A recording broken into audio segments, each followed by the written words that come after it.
Hello, this is Chad. Today I'm going to show you how to replace the batteries on your 2 gig smoke detector or Vivint smoke detector.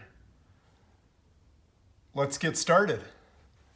First thing we want to do is turn it a quarter of a turn counterclockwise, like that. And then you can just pull it straight off.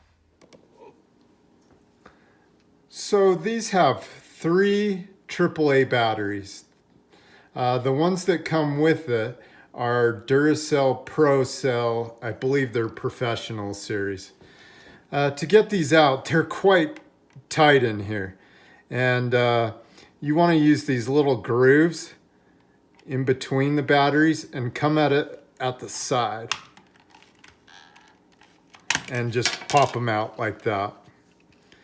If you try to do it from the top, it'll be hard and might take you a few minutes, and you could bend the prongs on the top or bottom.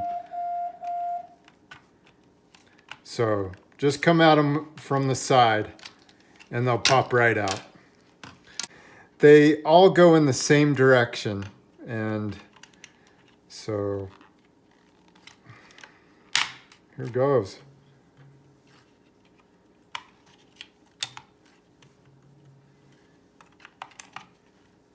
And there we are. So now we're going to put it in, and you just have to turn it until it fits and you can feel that it's in the grooves just slightly, and then just turn it a little bit more to lock it in place. So you may have to fumble around by turning it, but you'll feel when it gets into place, and then you just give it a little bit of a turn at the end. Thanks for watching. Please subscribe.